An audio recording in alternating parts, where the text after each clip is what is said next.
Olá, voltamos com a sequência de entrevistas ao Executivo Municipal aqui pela TV Câmara nesta eleição 2016. E o nosso convidado de hoje é o candidato Marco Marchand do PEN, Partido Ecológico Nacional. Prazer em tê-lo aqui na programação da TV Câmara para que a gente possa, junto do telespectador e o eleitor, conhecer um pouco mais do que traz o PEN para discutir com a sociedade nesta eleição. Muito obrigado pela presença. Boa noite. Olá.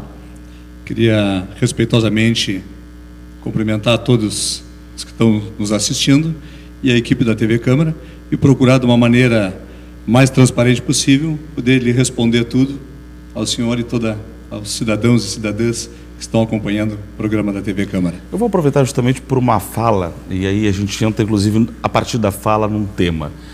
O candidato Marco Marchand tem dito que tem uma visão de cargos técnicos em vez de cargos políticos para a formação de um quadro de uma possível administração. E aí a gente entra numa questão chamada governabilidade, que é o termo da modernidade na política brasileira.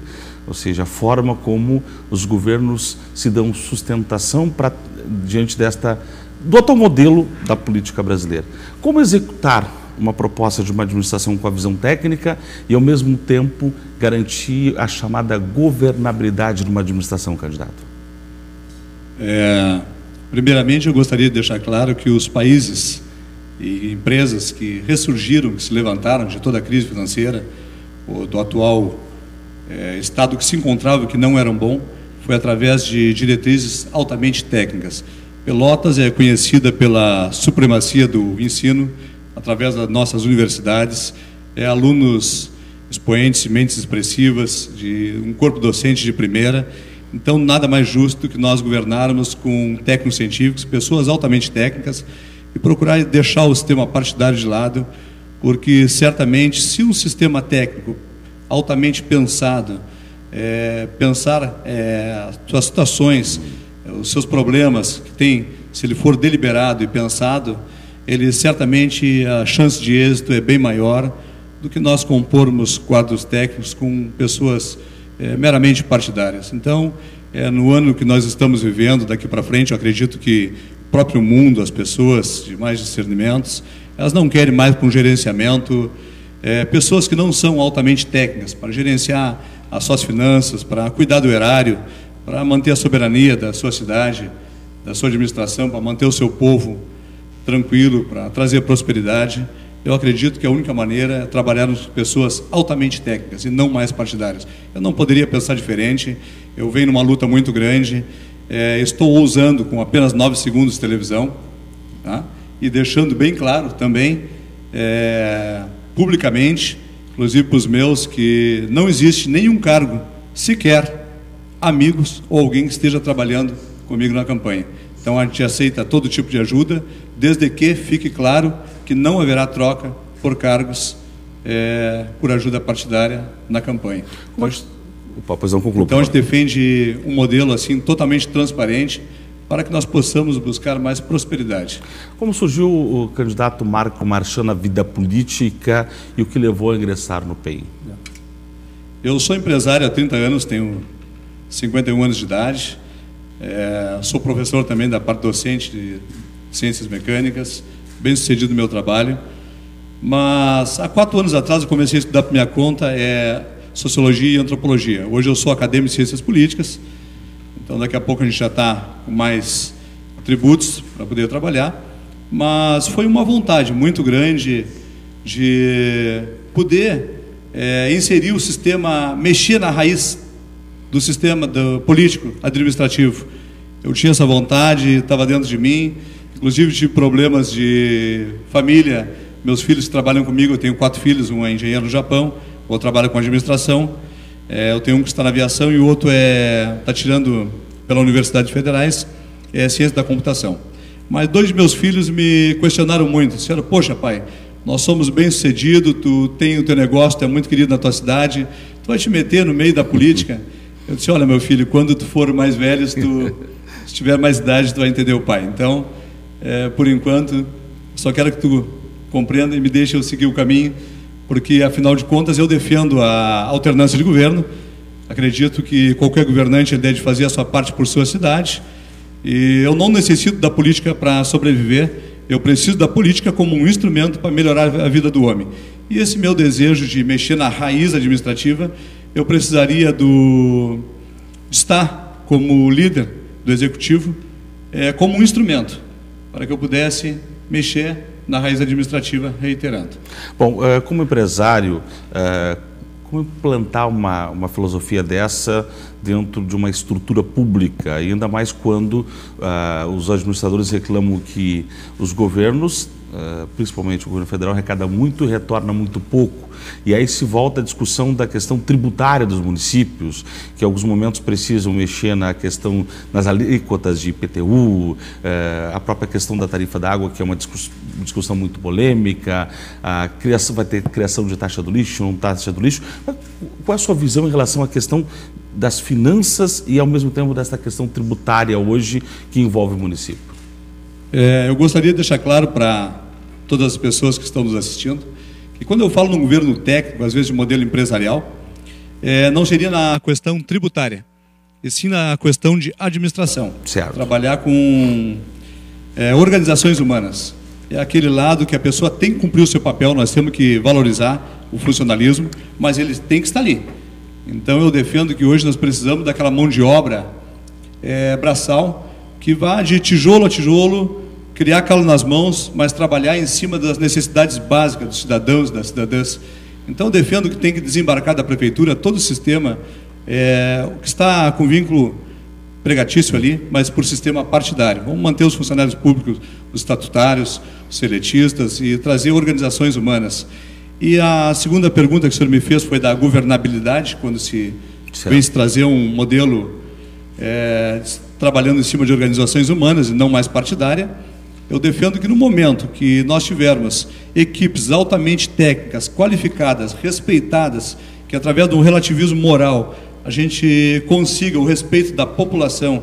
Nós temos nos nossos conselhos, tem outros tipos de comissões, então eu acredito que na hora de fazer a defesa, qualquer vereança, qualquer pessoa que venham a querer destituir ou embargar, é uma coisa que é bem pensada, que é deliberada, em pessoas altamente técnicas. É lógico que a gente vai ter que deliberar e debater com ele. Mas, por exemplo, digamos que a gente vai trabalhar na parte da mobilidade urbana. Nós defendemos que nós precisamos da engenharia de tráfego. Nós precisamos de uma mesa deliberativa, uma mesa bem ampla, para discutir, pensar, deliberar, para depois tomar uma atitude. Que muitas vezes uma engenharia de tráfego ele resolve mudar o lado de uma via, ou resolve fazer uma elevada. Nós precisamos de 5 elevadas em Pelotas, porque a nossa mobilidade urbana está toda trancada. 5 elevadas da sua proposta de governo que eu defendo. Urgente, nós precisamos de 5 elevadas para poder mexer com a mobilidade urbana. Mas muitas vezes ele é impetrado por alguém que está representando o povo, por uma vereança, né? Então ele vai ter que debater, e dentro do trabalho dele, ele me dá o direito de perguntar a ele, antes dele estar na vereança, qual seria a sua profissão raiz. E talvez ele até me diga que não interessa, não venha um caso. Eu posso perguntar para ele, mas que vergonha o senhor tem da sua profissão? Todas as profissões são nobres. E ele talvez possa me dizer que ele é vendedor, ou que ele era comerciante. Eu digo, pois bem, nós temos todo o respeito aos vendedores, comerciantes, mas o senhor sabe que o senhor está diante de uma equipe de 10 engenheiros de tráfego que pensaram, deliberaram. Eu gostaria que o senhor debatesse com eles, porque, afinal de contas, quando nós estamos de líder de um executivo, ou representante, digamos, de um município, nós nada mais fizemos do que contratar pessoas altamente técnicas para deliberar, debater e tomar as medidas. Não cabe mais nos dias de hoje um governante chegar em algum lugar e deliberar mandar colocar uma ordem, dizer, olha, aqui vai funcionar assim, aqui nós vamos fazer dessa outra maneira. Isso não dá mais. Hoje em dia as pessoas inteligentes, discernimento, não aceitam mais isso aí. Isso aí não cabe mais também nos dias de hoje, uma pessoa tomar uma medida sozinha. Então eu defendo que, através do relativismo moral, através de uma pessoa que tem um bom nome, de um representante que seja bem quisto diante da sua sociedade, diante dos cidadãos, e mostrando que tudo foi bem pensado, em prol dos cidadãos. Acha que não há necessidade de fazer esse fatiamento, como tem sido a tendência no país na relação de executivo e legislativo, para garantir votação e aprovação de projetos? De maneira alguma. Eu defendo que inclusive o meu trabalho, a nossa proposta, justamente ela luta contra isso aí. Não é mais aceitável nos dias de hoje que o governo federal, como foi interceptado ligações, ele não mandava dinheiro para estados porque não era do mesmo município. E estados não mandavam dinheiro para o município porque não eram da mesma sigla. Perdão? Então, como que nós vamos barrar, trancar uma boa ideia hoje porque não é do meu partido? Isso aí não pode. Isso é uma coisa abominável, é inaceitável nos dias de hoje. É como eu não tocar um projeto porque veio de um ex-governo que não foi eu que fiz, que não era do meu partido. A gente não aceita isso aí de maneira nenhuma. O povo, a tendência, os cidadãos é cada vez mais repudiarem esse tipo de procedimento. Eu acredito na próxima legislação, nos ocupantes legislativos que vem aí, em novos pensamentos, que não tragam mais um pensamento arcaico, político antigo, onde tu barra dinheiro para cidades, ou tu barra projetos, porque não é do teu partido. Você não tem cabimento uma coisa dessa, até porque as cidades, todo mundo são irmãos, todo mundo sente dor igual, sente fome, passa trabalho nos hospitais. Isso aí tem que acabar. Nós estamos hoje no quadro da Prefeitura Municipal, quando o candidato falou da questão das relações humanas, da necessidade de valorização do aspecto humano numa administração. Mais de 7 mil servidores, são quase 500 cargos de confiança, além dos 7 mil servidores. Sempre um enfrentamento permanente, servidor reclamando da pouca valorização, de outro lado o executivo dizendo que não tem recursos para ir além do que hoje tem sido nos últimos anos, nas últimas administrações em Pelotas. Como tratar esta questão do funcionalismo público? Como falar, como conversar, como tratar do aspecto da gestão de pessoas dentro da administração pública? Pois bem, então nós vamos repartir aí em duas a tua pergunta, em duas esferas. Uma seria na questão dos recursos, qual primeiro o senhor me perguntou. Sim. Nós temos que fazer uma limpeza, enxugar a máquina. O funcionário público, ele carrega praticamente Pelota nas costas. Entra CC, sai CC, entra governo, sai governo e ele continua ali. Acredito que num bom plano de governo, um plano de governo democrático, nós queremos trabalhar com esferas, núcleos altamente pensantes, em qualquer esfera, tanto da saúde, como educação, como segurança, mobilidade urbana. Todos eles serão trabalhados com esferas altamente pensantes. Em cada dessas esferas, 30% serão compostas por funcionários públicos, aquele que é altamente conhecedor daquele setor, aquela pessoa que tem um bom caráter dentro, que é bem quisto pelo local e que é conhecedor, pessoa que tem mérito, ele virá para compor essa parte da mesa, porque nós achamos mais que justos trazê-los como FGs para trabalhar na gestão. E a segunda questão, o qual o senhor me perguntou, foi a questão de valores, como pagar esse pessoal. No momento que nós abolirmos, hoje parece que nós temos em torno de 15 milhões anuais, gastamos com cargos de confiança, com CCs, cargos de comissão. Aí nós temos terceirizações, que é outra coisa que ele suga muito o erário. Então nós temos que ter cuidado com esses tipo de gastos, porque nós precisamos investir em outros caminhos. Posso lhe pedir para completar depois do intervalo sobre essa questão do funcionalismo e até mesmo que entra um tema que é a terceirização, que por muitos é contestado, e a sua visão. Com certeza. E outros temas. Depois do intervalo a gente prossegue com o candidato Marco Marchand do PEN neste programa Entrevista Especial Eleições 2016 aqui pela TV Câmara Pelotas.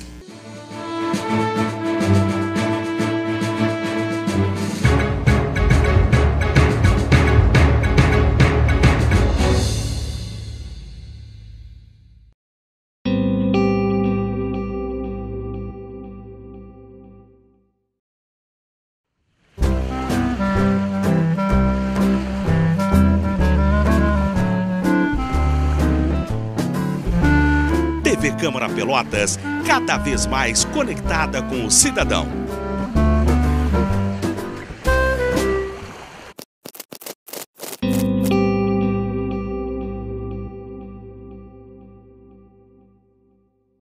Se você é do tipo que não doa sangue por ter medo de agulha, então imagine a dor de uma mãe que perdeu um filho por causa do teu medo.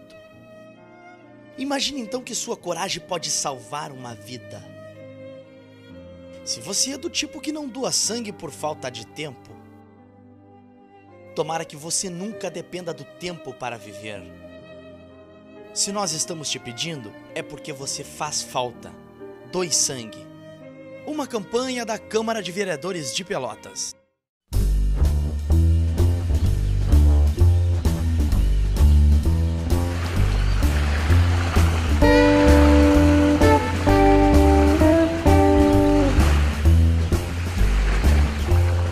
TV Câmara Pelotas, cada vez mais conectada com o cidadão.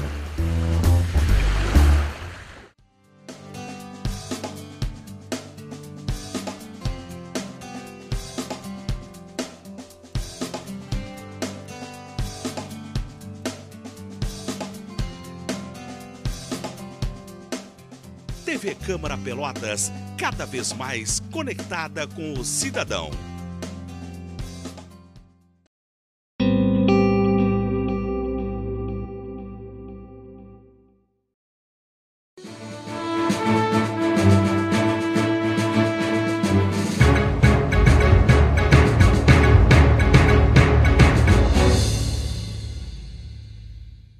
Retornando com o programa Entrevista desta eleição 2016, com o candidato Marco Marchand, candidato ao Executivo Municipal. O senhor dizia antes do intervalo a respeito de como valorizar, como propor uma discussão com o servidor público municipal e chegou a mencionar das terceirizações, né, do volume de recursos. Até porque o senhor é empresário e justamente o empresário tem essa questão da gestão de pessoas, né? Então, com 7.000 servidores, com cargos de confiança, que tem um número bastante expressivo, com as terceirizações, dá para tratar diferente com o servidor público municipal, na sua opinião? A questão da terceirização, para o senhor ter uma noção, só na área da educação, entre a parte docente e os servidores, são quase 4.000 funcionários. Por exemplo, hoje nós temos terceirização até para a parte da limpeza, onde alunos foram mandados embora, professores foram liberados, porque não não se acertaram com o pessoal da limpeza. Aí eu pergunto, o serviço básico, só o mantenedor tem que ser o sistema público. Nós não podemos estar terceirizando, são serviços caros e não são bons, assim como nós terceirizarmos a saúde. No momento de terceirizar a saúde, aí já entra outra visão do empresário, aquela ao qual eu quis te dizer que eu não trabalho. A visão empresarial que eu trabalho é com um governo totalmente técnico, em organizações humanas, mas não na visão lucrativo em cima do erário do município. Se tu pegares hoje uma administração hospitalar, por exemplo, tu acha que ele vai contratar os melhores médicos para botar ali? É lógico que não vai contratar médicos iniciantes. Então a gente defende que nós temos que abrir frentes de trabalho, abrir mais frente para trabalhadores, para aquele que vai botar a mão na massa, aquele que vai construir a escola nova, ela não se constrói sozinho, aquele que vai levantar um muro, aquele que vai fazer a pintura, aquele que vai fazer a limpeza, que vai trabalhar no saneamento básico. Então nós temos que investir essa mão de obra, que eu digo que está em cima do CCs, que nós gastamos hoje em torno de 15 milhões anuais, fora outros gastos que a prefeitura tem, imenso, desnecessário, que talvez a gente cite mais adiante aqui. Eu acredito que nós temos que investir no funcionalismo, naquele que vai gerir o município, que vai trazer a prosperidade, aquele que vai botar a mão na massa. Então eu defendo que nesse sistema terceirização eu não sou a favor, nesse sentido. O que o candidato Marco Marchand defende como planejamento para a educação no nosso município? Olha, a educação do nosso município, primeiramente, para nós começarmos a falar em educação, nós teríamos que respeitar a lei, parece que é 11.078, se eu não me engano, que garante o piso salarial dos educadores.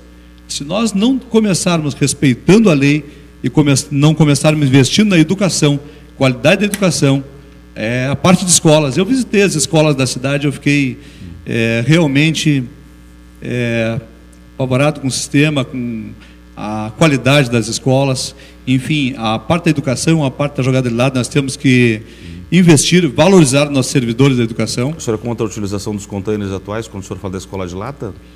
Totalmente, inclusive tem a lei 5.279 de 2006, a qual garante a cada mês 11.000 tijolos maciços, furados, perdão, e 15.000 tijolos maciços por mês. Aí tu imagina, só com esses tijolos, se nós temos a mão de obra, essa que eu te disse, que eu quero que crie calo nas mãos, trabalhando, construindo Pelotas, conclamar, nós temos que valorizar o servidor, mas também cobrar. Nós precisamos de corregedoria constante. Se nós colocarmos essa mão de obra, nós podemos levantar quantas escolas? Hoje parece que eles têm um déficit de 800 mil tijolos com Pelotas. Então nós temos que construir as nossas escolas, ter frente de trabalho o ano inteiro para reformar as nossas escolas, abrir frente de trabalhos também na construção de placas, placas indicadoras, e hoje em dia está tudo terceirizado. E a terceirização, nós sabemos que ela é cara, porque quem terceiriza, ele tem uma visão altamente empreendedora. O material não é bom, não é de primeira, nem o material humano, nem o material físico. E depois, muitas empreiteiras que tu coloca para fazer muito serviço, a hora que tu precisar dela, tu vai buscar ela onde? Ela também não está aqui. E aquele serviço que nós precisamos diário, todos os dias, que é os serviços básicos, que garante as necessidades básicas do cidadão, tem que ter. É como eu lavo a minha roupa em casa, eu não tenho uma máquina de lavar. Como é que eu vou contratar limpeza de escola, recolhimento de lixo contratado, o saneamento básico contratado de fora? Acabaram que quando tu assume um governo, um executivo, tu é um administrador, tu está ali para administrar as finanças, para trazer as ideias, para trazer o progresso para a tua cidade. Como é que tu vai passar a administração para frente? Quer dizer que tu me passa para mim. No caso, a população te outorgou, tu como líder do município, não é? Como chefe do executivo, e eu começo a passar adiante. Não, então quem vai mandar lá é tu, contrata aquele ali para fazer limpeza, aquele lá para fazer as ruas. Então tu está passando adiante, tu está deixando de gerir o município. O senhor é frontalmente contra a terceirização, é isso? Totalmente contra a terceirização, principalmente a terceirização dos serviços básicos. A não ser que nós fôssemos construir elevadas ou alguma ponte maior tamanho, uma coisa que eu vou precisar, precisei hoje, vou precisar daqui a 3 anos, lógico que aí eu não vou ter serviço daqui, eu irei terceirizar, mas o serviço básico, aquele que é para garantir o funcionamento da máquina, aquele nós temos que abrir frente de trabalhos e garantir trabalho para os cidadãos aqui em Pelotas, e não fazer a terceirização. Como enfrentar a problemática da escola de educação infantil, das creches, onde há um déficit muito grande, ao mesmo tempo se tem algumas obras que não foram concluídas? Como enfrentar essa questão e, ao mesmo tempo, a reclamação de mães que não conseguem deixar o filho no turno integral na escola? Como enfrentar essa questão, candidato? Essa escola dos educadores infantis, na verdade, infantis que se dizia antigamente que era creche, parece que hoje é educação infantil, né? Educação infantil.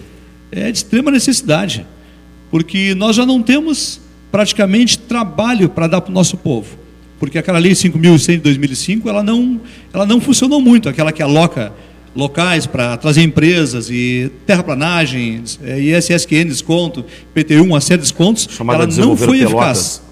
Isso. Exatamente. Ela não foi eficaz para trazer as empresas. E já não existe trabalho. E aquelas mães que querem trabalhar ainda não têm de deixar as suas crianças. Então isso é uma coisa que não tem o menor cabimento. Eu andei dentro do Dunas, fiz caminhadas em vários lugares e vi a falta de creches. Inclusive aqui para o Rio Grande do Sul, eu conversando com um deputado, ele me disse: olha, Marchand, lá para a tua região tinha há 2 anos valores de 43 creches liberadas para fazerem, e só 3 entraram na União com os documentos. Vocês estão com um problema de pessoal. Então nós temos que investir sim em creches, nas escolas de ensino infantil, né? Para que essas mães possam trabalhar. Assim como nós precisamos ter também uma creche do idoso, que eu defendo também, para que as famílias não desliguem o seu idoso da sua casa, né?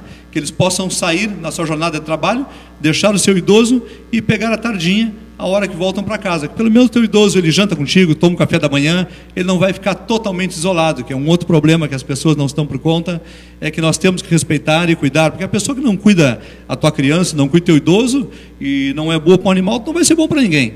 Então nós temos que pensar todos esses planos, essa parte social, mas realmente as creches é uma coisa que as escolas infantis, no caso, temos que trabalhar em cima, sim. Como enfrentar a questão da saúde, candidato? Qual é a visão do Marco Marchand, do candidato Marco Marchand e também do PEN?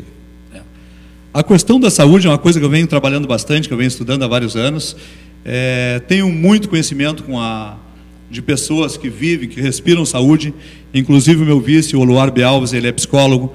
A esposa dele, professor de psicologia também, a esposa dele é médica, uma grande médica, uma médica profissional de urgência, de emergência. E nora também é médica. E, enfim, outras pessoas e amigos, eu estou sempre estudando a parte da saúde. Sob a minha visão, pode ser até um pouco impactante, mas a maioria dos postos de saúde que nós temos são eleitoreiros. Eles não são postos de saúde funcionais. As UPAs, eu defendo que nós temos que ter mais UPAs. A UPA que era para sair era da Bento, que parece que é para tipo 3, que são para 200 a 300 mil habitantes, com 15 leitos, né? Isso. E tem que ter no mínimo 6 médicos, só que era mais demorada para fazer, e tinha um pressa para fazer essa UPA, até mesmo por causa da questão eleitoral, que teria que ser inaugurada. Então parece que inauguraram a UPA tipo 1, que é mais rápida. Da Ferreira Viana. Ferreira Viana, que é com 7 leitos e até 2 médicos, né? Isso. Para atender de 50 a 100 mil pessoas. E a UPA nós defendemos Pelotas divididas em 6 esferas. Precisamos da UPA, que é pronto atendimento 24 horas, no centro, Zona Norte, Fragata, uma na Colônia e uma na Praia. Nós já estamos naquela do Areal. Só que nós defendemos UPA e posto de saúde com médicos. Mas médicos experientes, nós precisamos de médicos experientes, com todo o respeito ao pessoal da medicina que se forma agora. Nós temos 127 médicos estatutários hoje em Pelotas, e parece que tem 43 ou 45 do programa Mais Médicos. Aí tu imagina, nós temos 460 enfermeiros, parece que 200 enfermeiros padrão, 150 enfermeiros técnicos e mais os auxiliares, 460 enfermeiros. 127 médicos, mais 45 médicos do Mais Médicos. E como que fica desassistido? Como é que o povo não tem médico? A maioria das UPAs são eleitoreiras, mas ninguém tem coragem de vir a público e falar isso aí, que são eleitoreiras. Para se eleger, o pessoal vai num bairro, num lugar humilde, e diz: olha, se eu me eleger, vocês votarem em mim, eu faço uma unidade básica aqui. Aí ele vai em outro lugar: olha, se vocês votarem em mim, o nosso plano de governo, vamos botar uma unidade básica aqui. Eu não defendo a centralização da parte de saúde, mas eu não defendo o extremo polvilhamento da parte de saúde. Hoje nós temos quase 50 unidades básicas. Nós temos 50 unidades básicas hoje, em Pelotas. Aí ele acaba se elegendo, o cidadão, esse postulante ao cargo de prefeito, e ele tem que colocar, porque senão o povo vai querer a cabeça dele, então ele tem que fazer. Então a maioria das UPAs a maioria dos postos médicos são eleitoreiros. Eles não têm aquele remédio básico para tu estabilizar um paciente. Sabe que a estabilização de um paciente, o paciente chega, ele está saturando, está acontecendo alguma coisa, tem que fazer a estabilização do paciente para depois conduzir ele. Tu não tens remédio básico, tu não tens os equipamentos básicos, fica muito difícil. Eu tenho 2 minutos para encerrar. Eu queria ainda perguntar para o senhor como enfrentar a questão da segurança que a população tanto reclama. Tem a Guarda Municipal. Há como incrementar a participação do município? Com certeza. A segurança, na verdade, ela é de tutela do Estado, através de suas diversas polícias, né? Nós temos a polícia, a Brigada Militar, que ela é ostensiva e preventiva, assim como tem uma polícia que não se mete na outra. Depois nós temos a Civil, que é uma polícia repressiva, que é pós-crime, e a Guarda Municipal, que é para guardar o patrimônio. Mas agora, em 2014, a presidente Dilma, ela sancionou aquela lei 13.022, o qual dá poderes de polícia para a Guarda Municipal, mas tem muito o prefeito tem como fazer. A Guarda Municipal, a princípio, ela tem que começar a guardar as escolas, guardar os postos de saúde, que os funcionários públicos correm muitas vezes risco, porque em cima de uma patologia, muitas vezes os pacientes ou parentes, alguma coisa, ficam muito agressivos, então nós temos que ter nos postos de saúde. Mas só que o nosso projeto é bem maior. Todos os nossos projetos, ele vem para mexer na raiz administrativa. Nosso grande projeto para a segurança pública seria, uma grande parte, em massa, o sistema carcerário trabalhar.